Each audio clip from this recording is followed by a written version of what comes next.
So first of all, a letter to Agatha, otherwise known as a chance encounter with my teeming brain and associative thinking. Dear Agatha, how lovely to be writing to you. I've just been reading your description of how Auntie Granny would write letters seated in a high carver chair. I think you described her writing as scratchy. Anyway, here I am tapping away on the tablet. Not much different a sensation from your tapping away on a typewriter. Less effort for the finger muscles, but still the same relentless tappity tap tap on the fingertips. What would you like me to say about an experiment with time? Remember, Maurice Vickers, Baghdad, walks down to the river. Was there a river? I think you said river. Through palm groves and date gardens. You had never thought about time before, you said, until you read the book he lent you, An Experiment with Time by J.W. Dunn. An airman, Dunn. Designed and flew them. His early experiments must have been around the time you paid £5 to go in an airplane. Was that 1911? I think the Cody success was in 1910. Didn't he win something? Anyway, you can see my mind wanders, as did yours, thank goodness. Where would we be if it didn't? Associative thinking, the train of ideas, Dunn calls it, and encourages it.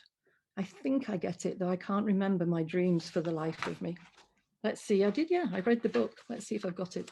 Space and time and different planes of time.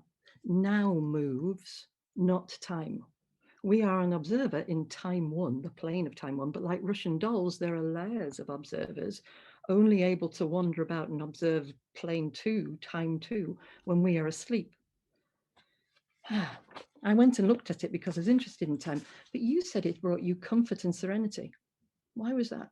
What was the serenity a change from? Reassured that your mother is still there for you, even though she died a couple of years earlier? Had Monty died at that point? 1929 when he passed away. How sad that Mrs. Taylor, his housekeeper, should die before they even got to that place you and Madge reserved for them in the south of France. Echoes. Blue train, France. Your own time there as a child when your father was sick and the mountain air was meant to revive and restore. I was 61 when my father died. Can't imagine what it must be like for you to have lost yours when you were 11. Your mother knew, echoes. At least you had 4 more years with your dad, her husband, than she had with hers, Frederick Boehmer, captain. They go a long way back in the military, the Boehmers. There's somewhere in all of it, there's a trumpet player, or was that the gardener? Or was that the person Adelaide Stiles married? The one after her first husband, Friedrich Conrad Heinrich Boehmer, known as Frederick. So many Fredericks. This one was father to your mother's father. I see now where the Henry came from as well, Heinrich. One of your mother's brothers, a Henry, one of her father's brothers too. Did Conrad continue? I've sometimes wondered with the name Stiles in your family tree, if it was there for you in your first novel. I can see how your house Stiles could be named after the novel, like everyone says, but I always wondered where the name came from for the novel. Was it your great-grandmother, Adelaide Stiles? Sorry, where were we? An experiment with time. Hey, got to go. I'll write again soon.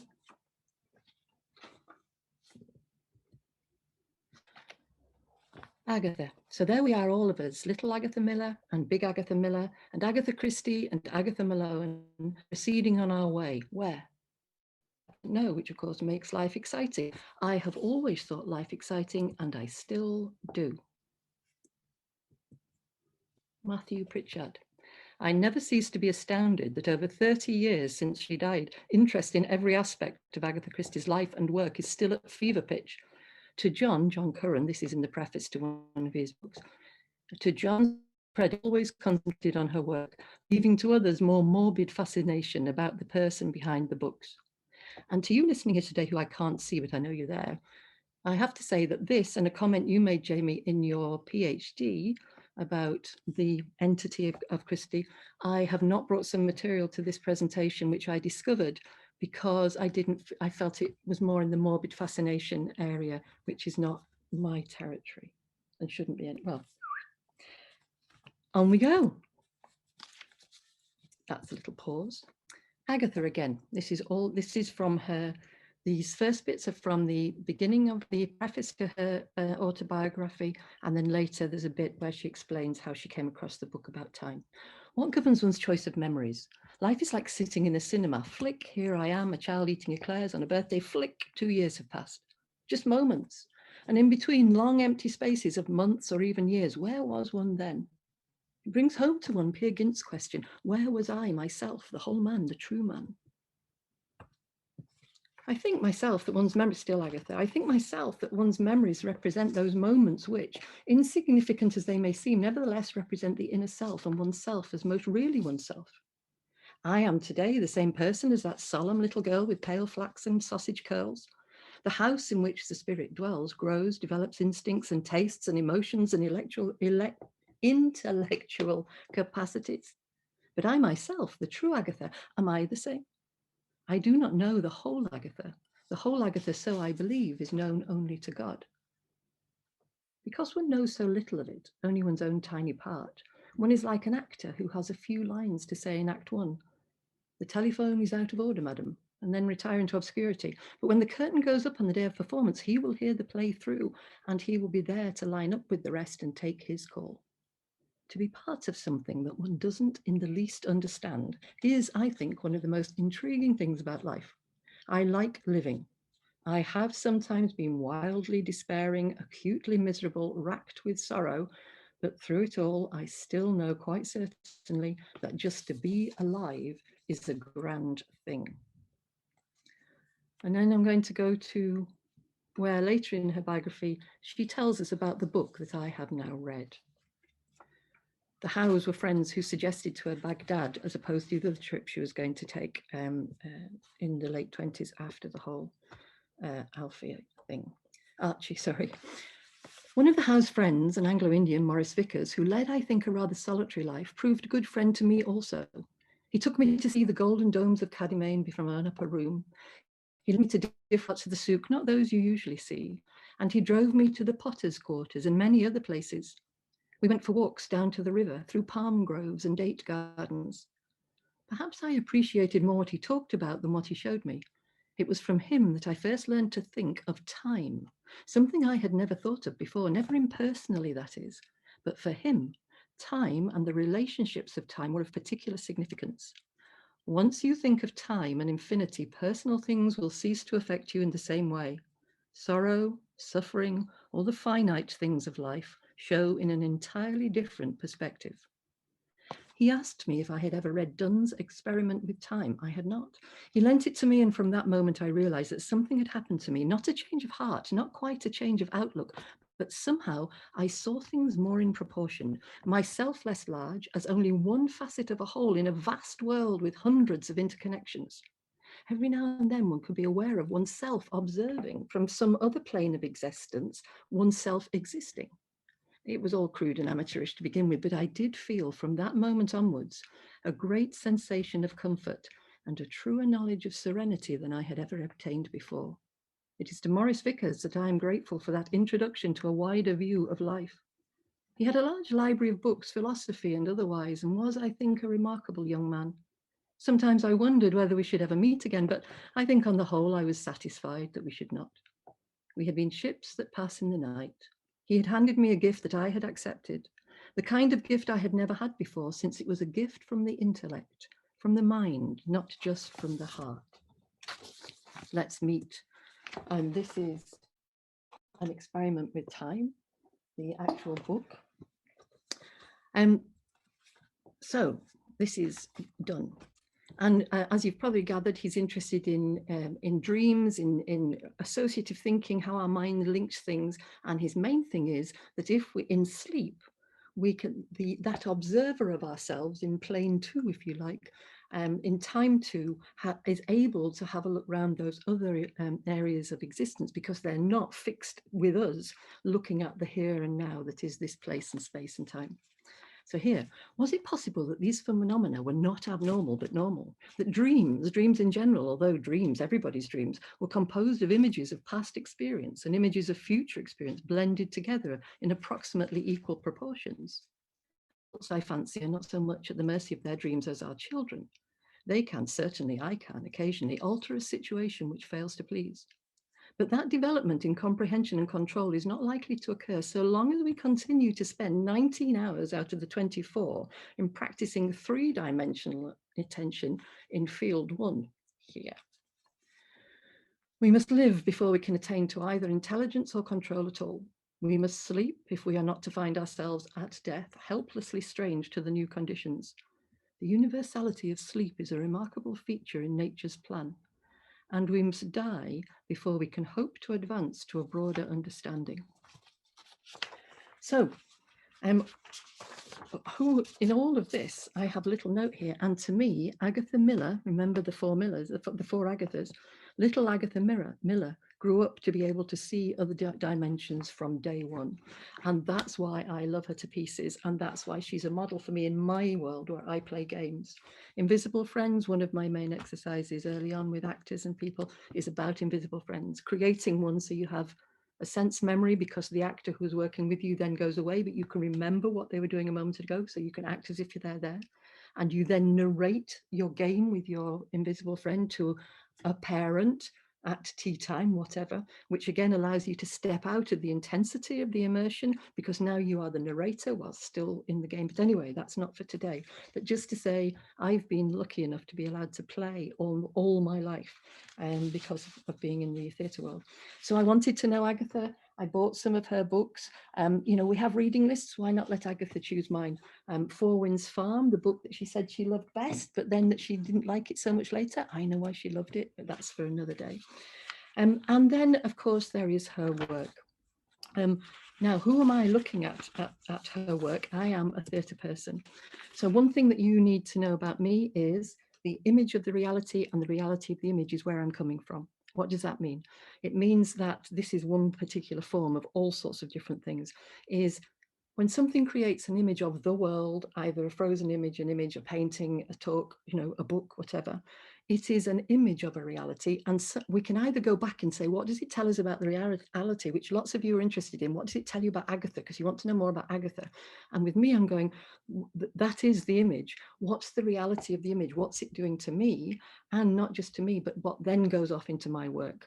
And she is a rich inspiration, as you all know, I think, anyway, and so do we all. Ha-ha.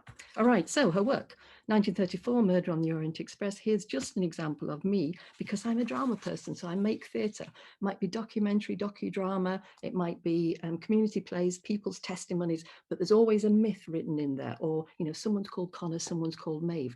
There's a myth wrapped into their contemporary story. All right, so things just strike me out of this, Murder on the Orient Express. And so I put in a conference proposal. That conference has been cancelled. Why? Because I'm interested in the place. I'm interested in the dining car. Yes, she got stuck in the snow or the rain or the flood or whatever, and she loves going on the train. But the dining car of the Orient Express, standing in glorious isolation in a forest glade in France, was the venue for the signing of the armistice in November 1918, which led to the end of World War I. It is now hugely, it's like such a significant and loaded, it's like doing something on the hill of Tara. There it is. That is the car from the Orient Express. That is the signing of the armistice. When people say about all the nations of the world being in the Murder on the Orient Express, oh yes, America. Whoa. Anyway, on we go. 22 years later, it was brought back. The book doesn't know that. It was because it was 1934. This is 40. It was brought back to the same spot to make all the more pointed the surrender of the French to Germany when Hitler himself, sitting in the Voiture restaurant coach 2419D, made them sign that. Between these two dates, its doppelganger, isolated by an avalanche but attached to its train, was the venue for an armistice of another kind, envisaged and engineered by Agatha Christie. I would love to do that conference paper. It was cancelled. But 74 knew about both those occasions. The book didn't, but this film did. And also this film knew the continuing legacy of the case that she had based it on. His name is always on the tip of my mind, the astronaut, not the astronaut, the flying fella and the little, and the Lindbergh case. All right, okay, so contemporary, etc., etc. And we get talks about juries and etc., etc. And that starts me going. I'm fascinated. Book, why are the three people here doing this? Anyway, I mustn't stop too long on this, but book, what does that mean? It means goat in France. Oh, goat. Dionysus, Greece, neutral territory. Oh, who's that? Constantine. Oh, Constantine, Emperor Constantine, the Byzantine and the Greek and the Roman and the, anyway, so there's all sorts of resonances which it's not about, but which just start sparking you off into other things. I wonder if any of you know who this is. Yes, of course you know who he is. But which program, which film is this from? What's the case? And who are those people? All right. So I think I've just found another. Isn't she clever? She's using a contemporary case to launch herself off into a book. And why do I think this? Because here we have, and let me just find this. That means I have 5 minutes left. Start, dismiss. But sorry, I'm giving you all a breather from my very fast talking. Set it to 5. You'll only upset yourself, doesn't matter. Right, on we go. There are 2 dates. Just imagine seeing these numbers. November 2, November 2, easy mistake to make. All right, so November the 2nd, November the 22nd. On one of those dates, Mrs. McGinty died. On the other, PC Miles was killed. They were both murdered. In both cases, a young man, family name Bentley, was tried, found guilty and condemned to death by hanging. In both cases, appeals were made. In both cases, the man named Bentley was exonerated. In one case before the date of execution. In the other, 45 years after the date of execution, he died on the gallows. One case was made known to the public in 1951, the other in 1952. In both cases, a character whose family name is Craig is crucial to the case. In both cases, Craig owns a gun, Bentley does not. Amazing, I thought. Yeah, she's so up to date until, of course, what I find out, Mrs. McGinty's dead, and 1951-52, because it came out in the magazine first. Craig and Bentley were 1952. I go, how is that at all possible? How is it possible that they're literally, Mrs. McGinty's dead starts with your man, the inspector, right? Inspector Spence at Poirot's apartment saying, I haven't seen in my experience an innocent man hanged for something he didn't do. It's a thing, Monsieur Poirot, I don't want to see, not added Spence in this country. And that's the whole focus, like from scene 1, it is this person must not hang. In the Craig and Bentley case, 200 MPs appealed but weren't allowed to debate until after execution. The jury returned a verdict of guilty, but with a request for clemency. It was not given. So I'm going, I know what, John Curran in his book is always saying, but the names were changed, of course. And in fact, I went to his notebooks and I said, is there a Bentley in the notebooks? I had a look, and no, in there all I could find was James McBride was the name she was working with when she was doing all the possibles. I was going, I bet she changed it in the next year. She just changed the names. I must find a first edition. I'm not one of you guys. I haven't got everything in Agatha Christie's world. I know where it is. I tried everywhere, and in the end, I took out a subscription to to newspapers.com and went to the 1951 Chicago Sunday Tribune and read all the episodes of the series of Mrs. McGinty's Dead in 1951, run right up to Christmas. And it's Bentley and it's Craig. So this is when I got the invitation to, would I like to propose something for today? And I went, time. I want to talk about time because this is looking into the future. I did look into time. I read the experiment with time. I thought it was all about time. But actually, if we now come to some sort of conclusions on all of this, and let's just see what that one, oh yes, let's put her back. So just coming to some, I thought it was all about time, that was my motivation. It was about premonitions, looking forward, because this is Dunn's thing, the future now, the past all coexist. But Agatha talked about serenity. So Agatha Malawan, of your 4 Agathas, you are Agatha Malawan. 1928, that was when you were first in Baghdad and with Vickers, Dunn, the book on time was given to you. He dies. There's a lot of deaths that happen and people go abroad, but that's for another day, and that lives in the world that I took Matthew's warning and didn't bring today. 30, Max, archaeology, your second life. Novels, what happened? You brought Mrs. Oliver into the world, Jamie reading Jamie's thesis, all about that, very helpful. Short stories, archaeological digs, photography, what a life, Mrs. Malawan. And the short stories, I thought, I've got to go and find out what she wrote after 1930, after she read that. And the short stories post-1930 include some wholly in the world of Dunn. And a couple are in that world of serenity that the Lady Malawan describes. These are not Victorian sickly children, as she talked about with her children's books. These are those who welcome death and those who can go gently. The Call of Wings is one such. I loved it. The House of Dreams is beautiful in the powerful sense of beauty. That really sort of whoa sense of, anyway. With others, she plays with the possibilities. What happens when someone takes action to avert a future scene, yet cannot stop it happening for they didn't see it fully? The gypsy is in this vein, yet it still aches the heart, not breaks it. And then there are those who use the possibilities for their own ends, the dream, for example. And so this is my ongoing project now. I only started this for this get together now, and I'm going, I want to read these now. And I just want to say, in 1974, Agatha produced a book list. She'd done the Poston of Fate, wonderful reading list. Thank you, tuppence. Yes, my life looks just like that at the moment. She produced a reading list because Rosalind and the others said, yeah, no more novels coming this way. But we have to have a publication, so let's have a thing of a collection of short stories. And Agatha suggested, a Lady Malawan suggested, her favourite short stories, which were from before and after the 1930 thing. And she's so perceptive. I'm not saying everything like this is after 1930. It's not. All right, some of the stuff before. And in her 1974 list, John has included it in his book, but he says, if you'd got a list 10 years earlier, you'd have got a more interesting one. This is when she's in her 80s. But I actually think, I've actually put here in my little notebook, thoughts on the 10th of the 7th, reading the list again, just read the Gypsy. John's critical of the list as if it's Agatha in her dotage, but I sense it is Agatha in her wisdom. Like me now, retired and happy to lose the drama books, love teaching, but now want to do my own journey. I see Agatha wanting to share her most personal philosophy with us before she went. And I feel the same about the reading lists in the Poston Gate, whatever it's called, almost as if she's going, in case you haven't read my biography, here, these are the books you should have in your house. So I just want to end with a little 2 lines from one of them. And it's so funny because as I was going through and I sort of read the first one and I just put Eureka, because they were just so spot on with it.